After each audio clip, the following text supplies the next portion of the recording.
الحمد لله الحمد لله الذي جعل هذا الشهر عيدا للمسلمين وجعل عبادة الحج وعيد الأضحى من شعائر الله وإحياءها من تقوى القلوب.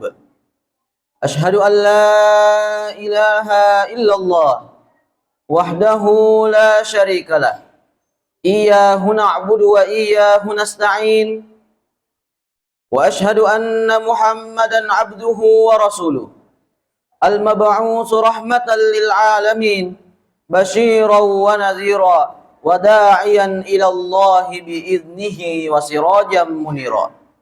اللهم صل وسلم على سيدنا محمد وعلى آله وأصحابه أجمعين. أما بعد فيا عباد الله أوصيكم بنفسي بتقوى الله فقد فاز المتقون. فقد قال الله تعالى في القرآن الكريم وهو أصدق القائلين: أعوذ بالله من الشيطان الرجيم. بسم الله الرحمن الرحيم. إنا أعطيناك الكوثر فصل لربك وانحر إن شانئك هو الأبتر. Ma'asyiral muslimin, jamaah Jumat rahimakumullah. Segala puji bagi Allah Subhanahu wa taala, Tuhan semesta alam yang telah menciptakan bumi dan seisinya dan memberikan anugerah nikmat kepada kita makhluknya, termasuk kita yang merupakan makhluk ciptaannya yang berakal. Wajib senantiasa kita bersyukur kepada Allah Subhanahu wa taala dan terus mengagungkan Allah Subhanahu wa taala dalam setiap tarikan nafas kita. Sekaligus kita harus terus melihat betapa maha besar Allah Subhanahu wa taala dan segala ciptaannya. Allah Subhanahu wa taala mengingatkan kita dalam Al-Qur'an. A'udzu billahi minasyaitonir rajim. Alladzina yadhkuruna Allaha qiyaman wa qu'udan wa 'ala junubihim wa yatafakkaruna fi khalqis samawati wal ardh. Rabbana ma khalaqta hadza batila subhanaka faqina adzabannar. Yang artinya, orang-orang yang mengingat Allah Subhanahu wa taala sambil berdiri, sambil duduk atau dalam keadaan berbaring dan mereka memikirkan tentang penciptaan langit dan bumi, seraya berkata, "Ya Allah, tidaklah Engkau menciptakan semua ini sia-sia. Maha suci Engkau ya Allah, lindungilah kami dari azab neraka." Selanjutnya, pada kesempatan yang mulia ini, khatib juga mengajak kepada seluruh jamaah untuk meningkatkan ketakwaan kepada Allah Subhanahu wa taala sebagai wujud rasa syukur kita atas semua karunia yang Allah Subhanahu wa taala telah berikan. Kita juga diperintahkan untuk senantiasa menaati perintahnya dan menjauhi larangannya. Jika kita masih saja tidak menjalankan perintah, jika kita masih melaksanakan hal-hal yang buruk, serta masih saja melakukan hal-hal yang dilarang oleh Allah Subhanahu wa taala, maka ketakwaan kita perlu dievaluasi dan kita harus segera kembali kepada jalan yang benar. Ma'asyiral muslimin, jamaah Jumat rahimakumullah.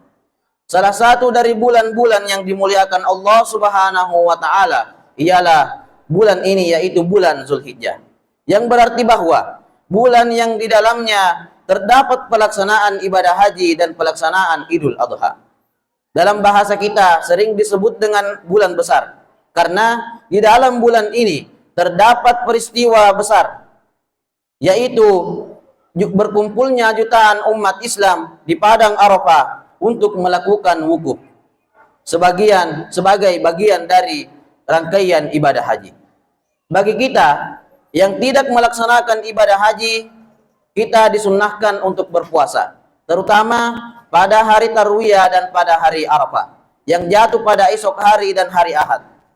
Kita disunnahkan untuk berpuasa pada hari tersebut karena pada hari tersebut dosa-dosa 1 tahun yang lalu dan 1 tahun yang akan datang akan digugurkan oleh Allah Subhanahu wa taala.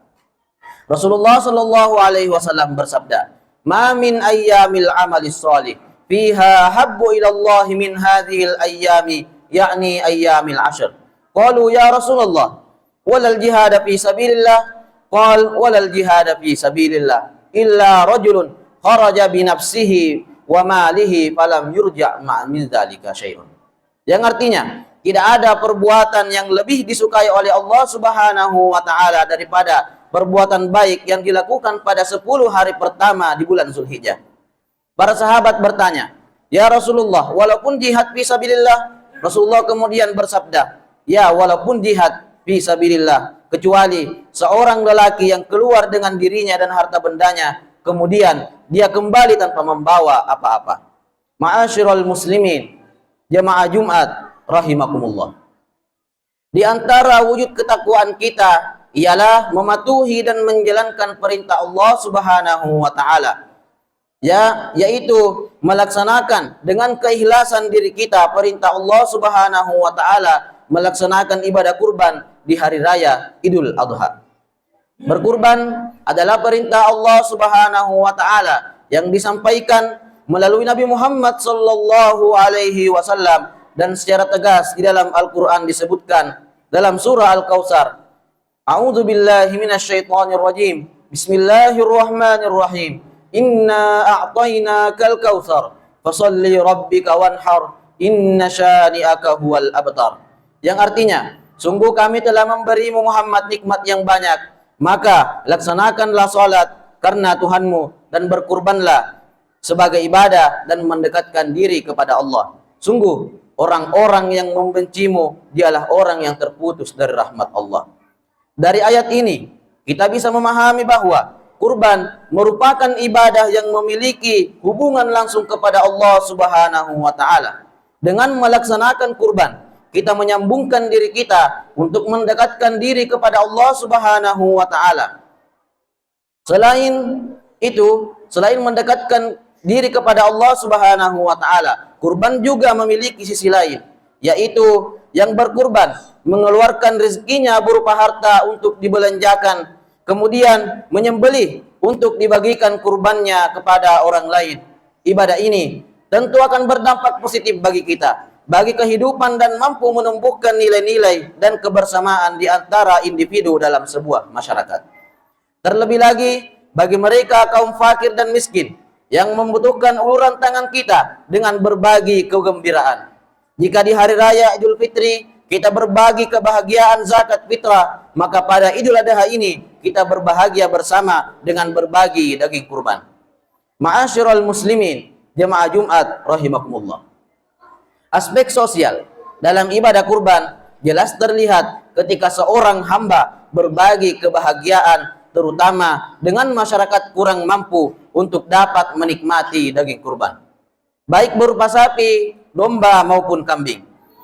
Hal ini akan menyadarkan manusia bahwa kurban mempunyai peran yang sangat penting untuk menumbuhkan kesolehan dalam diri kita, kesolehan sosial pada diri pribadi maupun orang lain.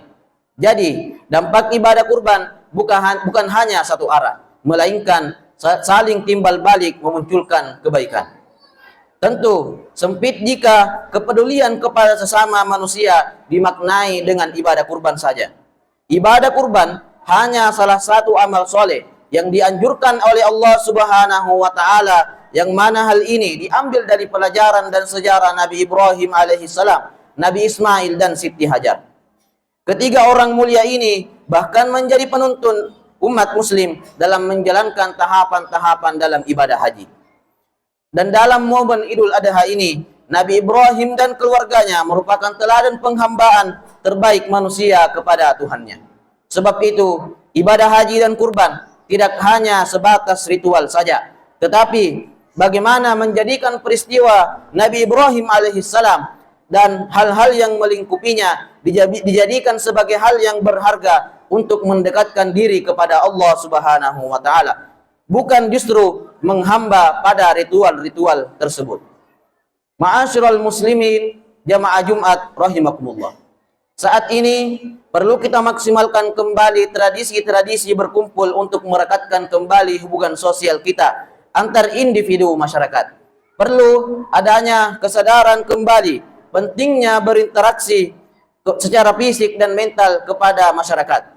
bukan hanya melalui hubungan virtual di medsos, bukan hanya melalui virtual dan lain-lain sebagainya yang hanya sampai kepada WA saja dan sosmed dan yang lainnya. Kita adalah makhluk sosial yang tidak bisa hidup sendiri. Setiap dari kita pasti membutuhkan orang lain dalam menjalani kehidupan, khususnya orang-orang yang ada di sekitar kita. Ma'asyiral muslimin, jamaah Jumat rahimakumullah. Spirit kurban atau semangat dalam berkurban harus bisa menumbuhkan kebaikan dan kemaslahatan di lingkungan kita. Ibadah kurban harus mampu menjadi langkah kebaikan yang mampu dirasakan oleh orang lain. Tidak boleh juga kita dilihat dari banyak atau sedikitnya daging kurban yang kita sembelih. Namun harus dilihat juga dari pentingnya mengawali sebuah kebaikan. Rasulullah sallallahu alaihi wasallam bersabda, "La tahqiranna minal ma'rufi syai'an wa antalqa akhaka biwajhin talaq." Yang artinya, sungguh janganlah kamu memandang rendah suatu kebaikan apapun, meskipun kamu sekedar hanya bertemu dengan saudaramu dengan wajah yang berseri-seri. Ma'asyiral muslimin, jamaah Jumat rahimakumullah. Sebagai kesimpulan, perlu kita ingat bahwa yang diterima oleh Allah Subhanahu wa taala sebenarnya bukanlah daging dan darah kurban kita. Namun, hanya ketakwaan dan niat ikhlas kita lah yang sampai kepada Allah Subhanahu wa taala, dan itu akan menjadi amal soleh bekal kita di akhirat kelak. Allah Subhanahu wa taala berfirman, "La yanalallaha luhumuha wala dima'uha, walakin yanaluhu taqwa minkum." Yang artinya, daging-daging unta dan darahnya itu sekali-kali tidak dapat mencapai keridaan Allah Subhanahu wa taala, tetapi ketakwaan dari kamulah yang dapat mencapainya. Semoga kita semua dapat menjalankan ibadah kurban dengan penuh keikhlasan dan ketakwaan serta mendapatkan ridha Allah Subhanahu wa taala. Demikianlah khutbah yang singkat ini. Semoga bisa membawa pencerahan bagi kita semua. Semoga kurban kita pada tahun ini yang kita laksanakan pada hari raya Idul Adha akan benar-benar mampu meningkatkan solidaritas kita sesama masyarakat di lingkungan kita, sehingga kita mampu memunculkan kebahagiaan bagi seluruh masyarakat. Barakallahu li wa lakum fil Qur'anil azim wa nafa'ni wa iyyakum bima fihi minal ayati wa dzikril hakim wa taqabbalallahu minna wa minkum tilawatahu innahu huwal ghafurur rahim. Waktu bangkit jiwaku, kau sungguh hatiku.